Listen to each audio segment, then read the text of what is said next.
My name is Jamie Piles. I joined Samaritan in December of 1996.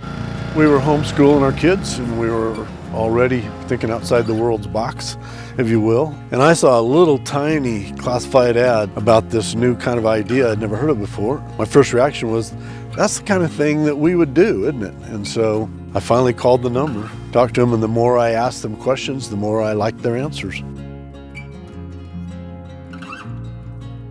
We are culturally a Christian country. I call myself a cultural Christian. I'm not a believer.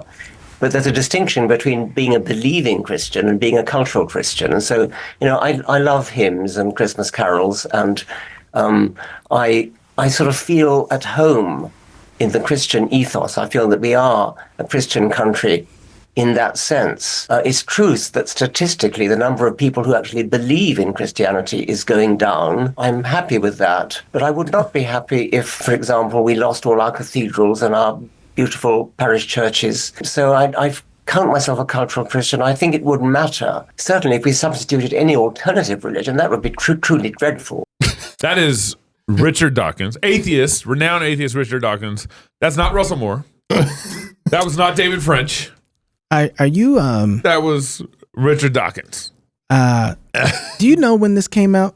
Last week. You know when it came out though? Like what date it actually came out on? No. April 1st. So I'm just wondering here.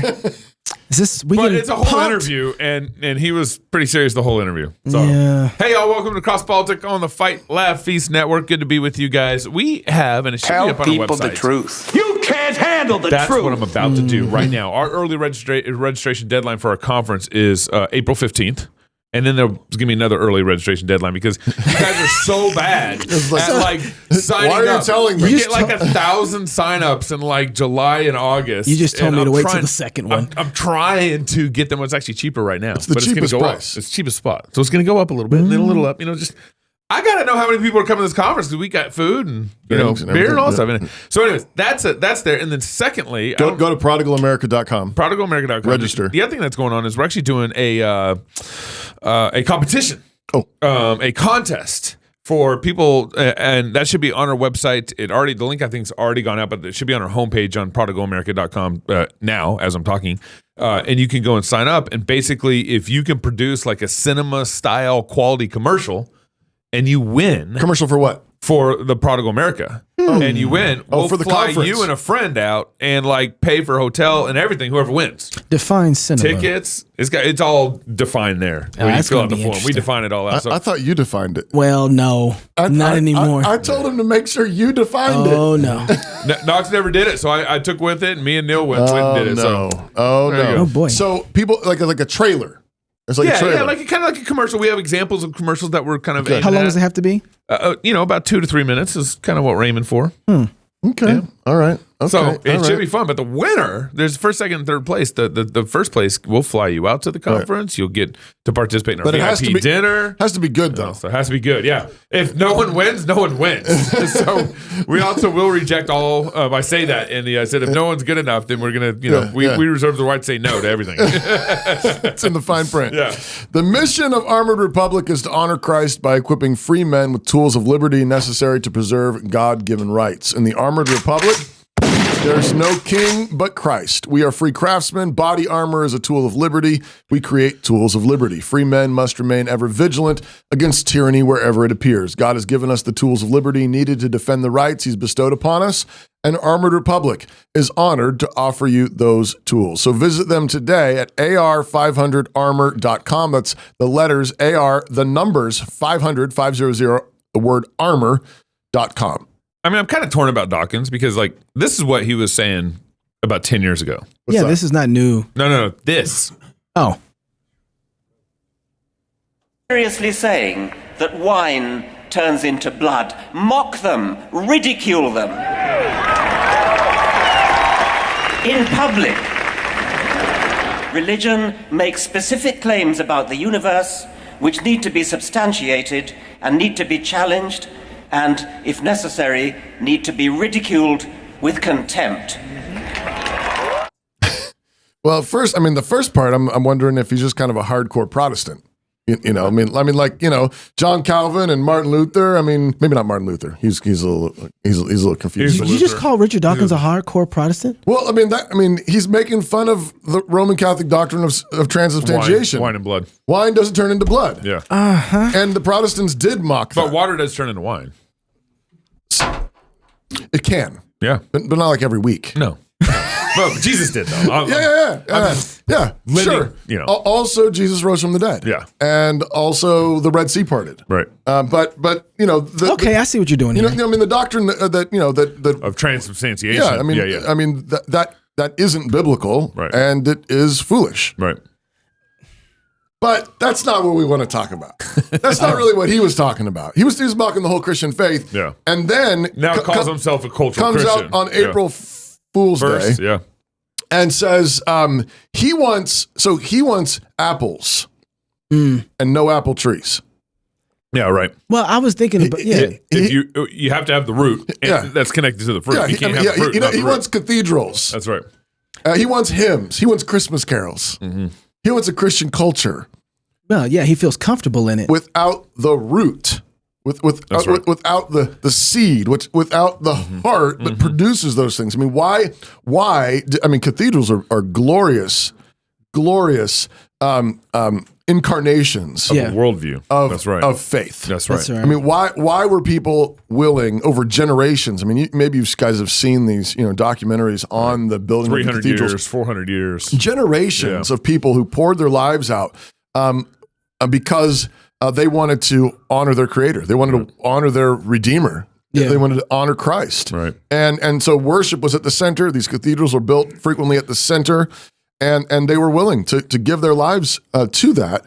But you don't get that kind of cultural fruit if you don't have a genuine believing root. Right. You ever seen a kid at a school who hates his teacher, like absolutely hates his teacher?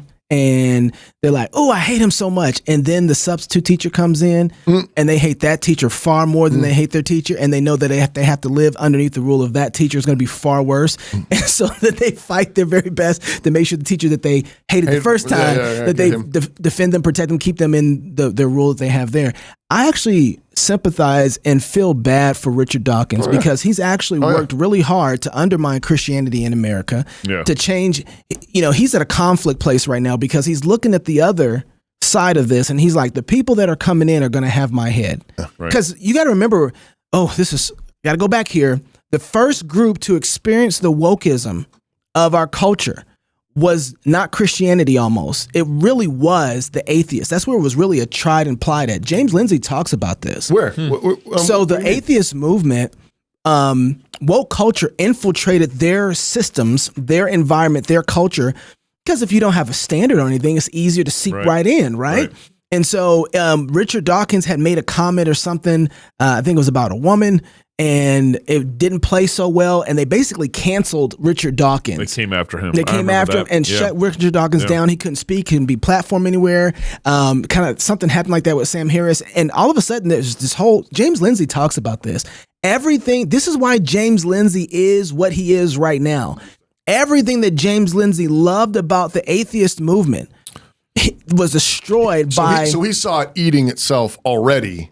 It was the first victim. Yes. Atheism, the atheist movement was the first victim of DEI, was the first victim of the woke culture. Yeah. And so these guys, everything that they were working to do, they accomplished it in one sense. And the first place that their idol took hold was in their own world. Ate them. And it ate them, right? Idols always break the hearts of their worshipers, right? Yeah. And so there it is, right there, it broke their heart. And they realized that they didn't have a world to live in inside of atheism.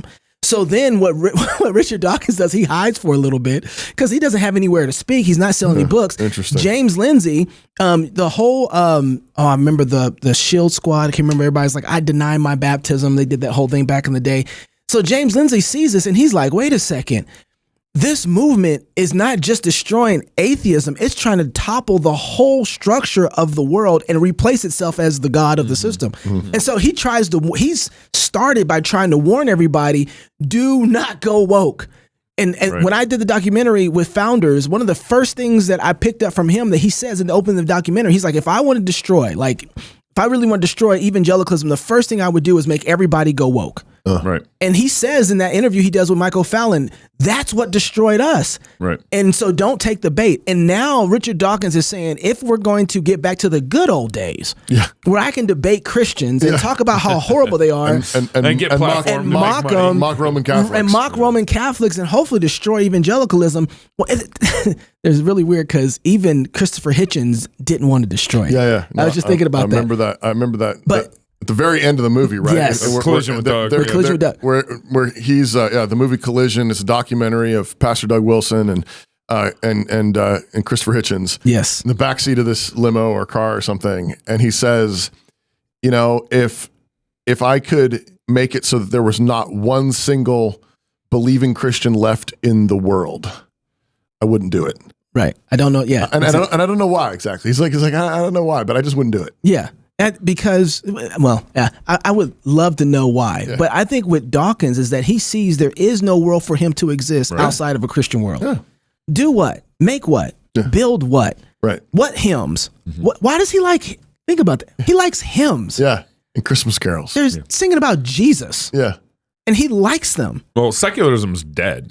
It's all dead and falling apart, and there's nothing coherent in it anymore. So like old classical kind of liberalism, there's a little coherence because they had a similar moralistic worldview as the Christian church. They kind of it's parasitic. Yeah, it's a parasite. Mm-hmm. It lives off of the life of Christian culture. Well, Dawkins in his worldview does too, right? No, that's what I'm saying. All of them, all of them do. He's waking up a little bit though. He's like, wait a second. I need a host. I know. Islam is not going to be good enough for me. Islam's not going to let me host. No, Islam will kill him. Yeah.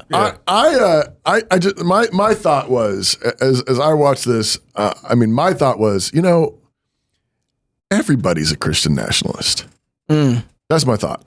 Except for David French and Russell Moore? No, they are too. They are too. Oh, okay. Everybody's Christian nationalist. So you got cultural Christian nationalism, and then you got whatever.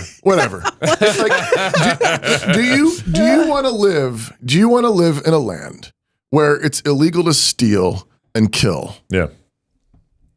Where Christian bad guys get punished. Christian nationalists. Well, no. It's illegal to steal and kill in Islam. Yeah, no. It just don't have the same amount of freedoms for everybody else. Yeah, no, it's not consistent. It's not based on God's law. It's not based on they can beat their wives. Well, it's not. It's all redefined. What about Singapore? It's illegal to steal there. Mm. It's illegal to kill there. Yeah, just not for everybody. Right. Exactly. Yeah. Exactly. If you want equal weights and measures, if you want, which is what James Lindsay wants. Sure. He wants equal weights and measures. And Dawkins. They want to live in a place where 1 + 1 = 2. Yes, in the real world. That's right. That the living God made, where facts matter, where truth matters, where justice matters, where due process matters, and you can't just get canceled because a mob came after you. Then you want to live in a Christian nation, right? And you can. And that was my thought. I just realized. They all do. Everybody does. Yeah. Everybody wants to live in a Christian nation. Everybody wants to live in a place where God's law is honored. And of course, it's not just. There's somebody out there thinking, well, he thinks it's going to get solved by law. I don't mean just by law. I mean, in order to have that in place, you have people who love it. You have people whose hearts have been changed. You have people who know Christ. You have people who are filled with the Holy Spirit, and because of that, they love that beauty. They honor that beauty, and then they make beautiful things. They compose. Yeah. They paint. You were talking about the secularists, and I don't know why, but I immediately thought of NPR. Mm-hmm. And like NPR is this little tapeworm.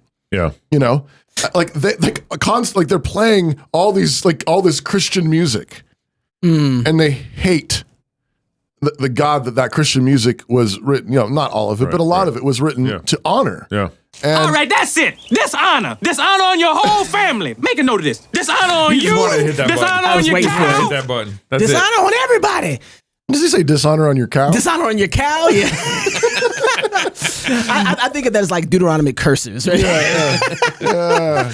I want to add to that when you get. I'll let you read this ad. Let me read this ad. Public houses or pubs are not just places to drink beer, wine, cider, or even something a little stronger. It's also a unique social center, very often the focus of community life in villages, towns, and cities throughout the world. We here at Cross Politic hope to emulate that for you and yours. That's why you should grab yourself a Fight Laugh Feast pub membership at fightlaughfeast.com. We need you on this ride with us. So pull up a chair, grab a pint, join us on this ride at fightlaughfeast.com. That's fightlaughfeast.com. Join the pub, and that gives you access to all our previous conferences. You can.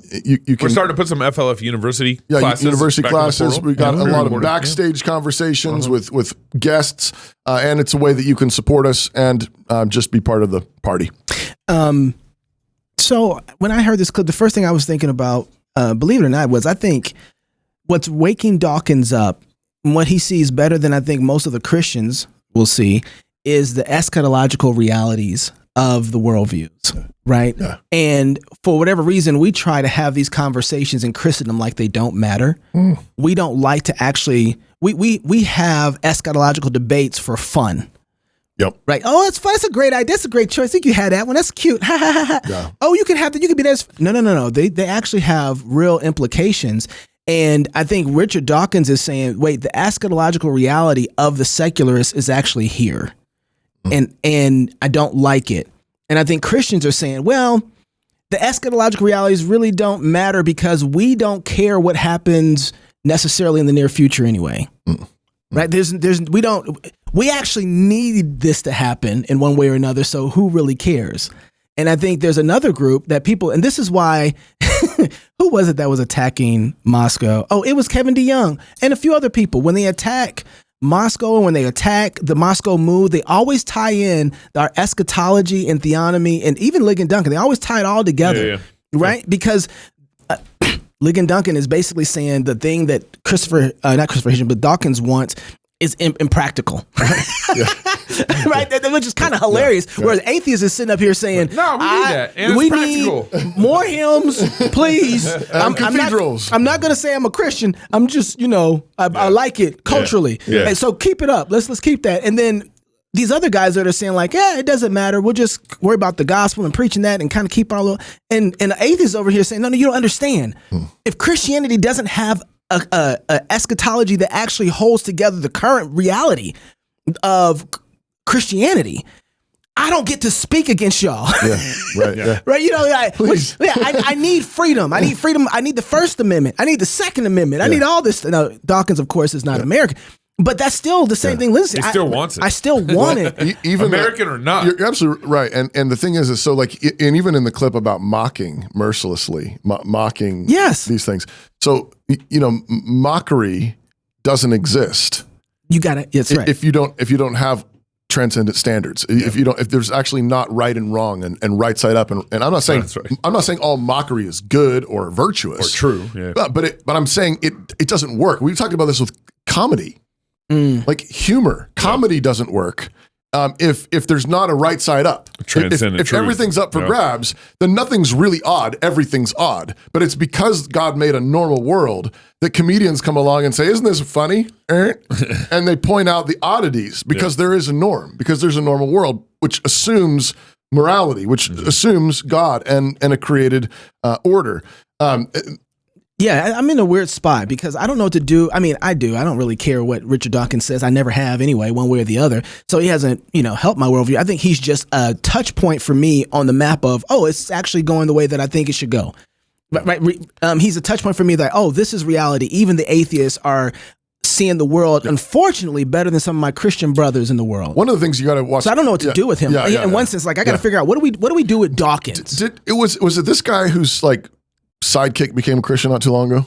Was it Dawkins or was it a different atheist? There was some famous atheist who had like a assistant. I think it was. It might have been Ray Comfort was talking about became a Christian not too long ago. Anyways, but the thing to realize too is that back of this is not. It's actually secularism is inherently unstable. Yeah. So secularism is the lie that you can have a public square and basically a public life that's absolutely neutral. It's religion free. Yeah, it was Dawkins.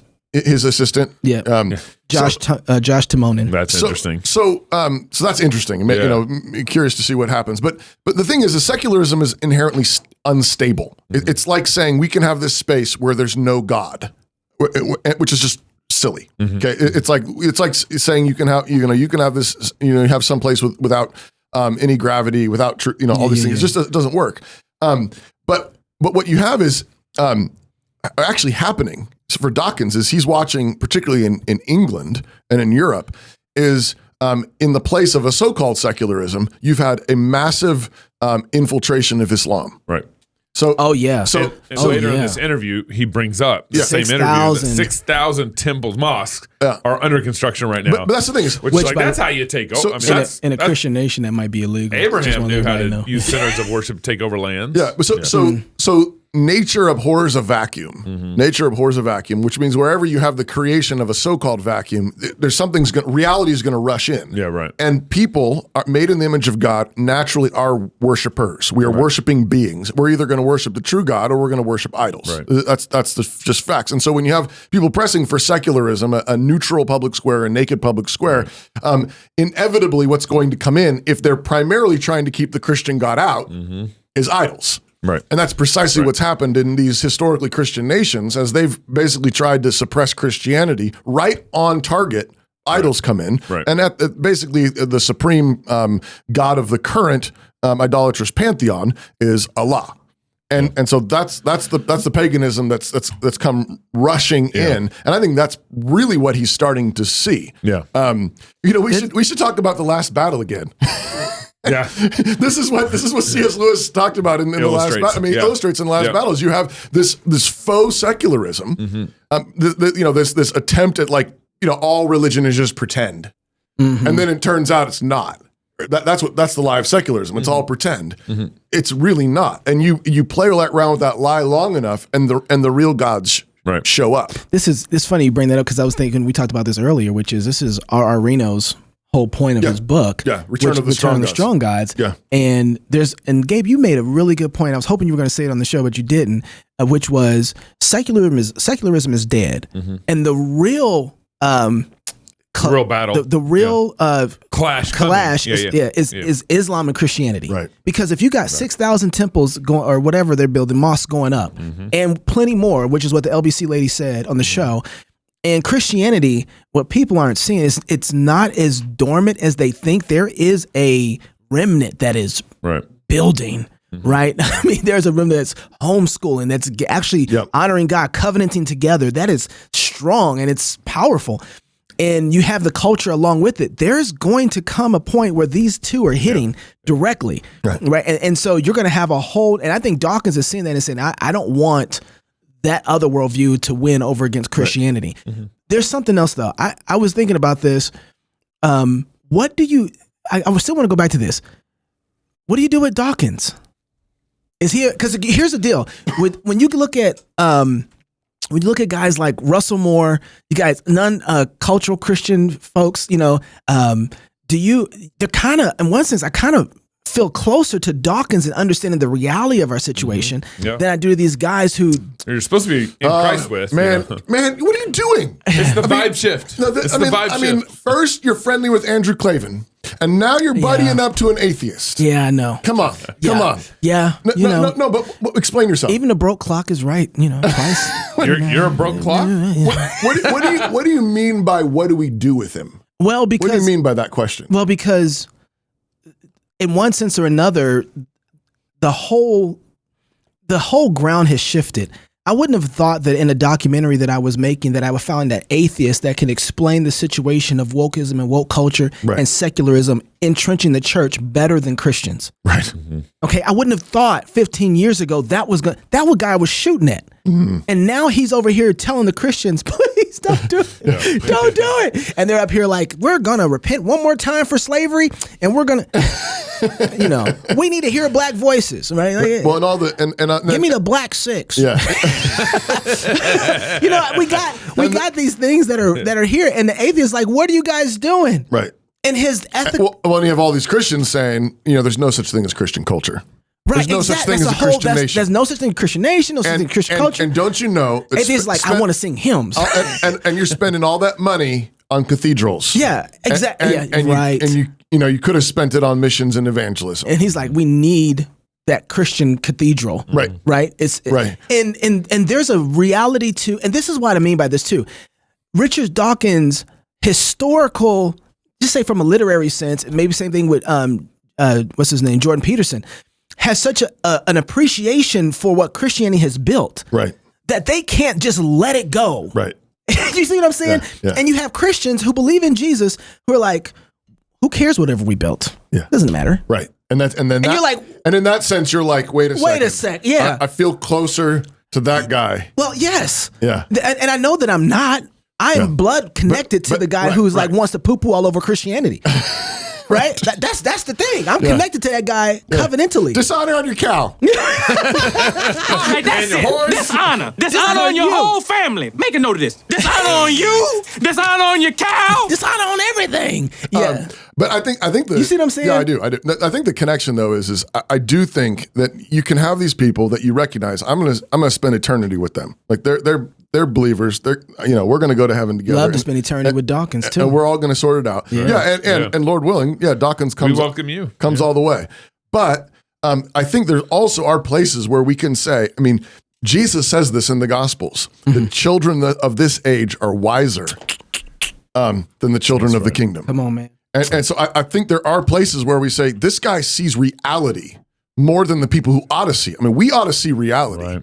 We ought to, because we know the one who made reality, but frequently we don't. And frequently it's the sons of this age. It's the children of this age who look at it and they say, wait, this is way better and this is way more important. And the people who are the heirs of that say, oh, no, that doesn't matter. Right. Yeah, because he's arguing for, in one sense, a cultural Christianity. Yeah. Right? Yeah. And which we would look at and be like, cultural Christianity needs to repent. Yeah, right. And at the same time, praise God for it. But that's the thing is, I don't think people understand, but so cultural Christianity, though, is the fruit of real Christianity. Right. So, now, is there a kind of fake Pharisaical version of it? Yeah, absolutely there is. Yeah. But you don't have people faking it because it's worthless. You have people faking it because it's actually valuable. Right. It's something worth imitating. It's something worth imitating. Yeah. This goes to the whole Aaron Renn thing with the positive, neutral, and negative world. It's weird, but you do have a shift. On the one hand, you've got this shift going to negative world, where there's some real sense. We in it. Some places where it's like, so what he means by that is in a positive world, you say I'm a Christian, and that gets you an invite. That makes you popular. So you want to have a membership in a church. You want to put that on the front end. Neutral means it doesn't really matter one way or the other. Negative means it's a strike against you. Right. But in a weird kind of way, Dawkins and Lindsay and others are actually starting kind of to flip it. Like in a weird way where they're saying they've seen how DEI and woke culture is eating reality. Yes. Destroying reality. And they're starting to flip back and say, how about some of you Christians come out and help us? Right. How about some of you Christians who believe in truth and reality come out and help us stand for this truth and reality so I can mock it again? But it's because they're not bought into the reality of the worldview, but they know they can't.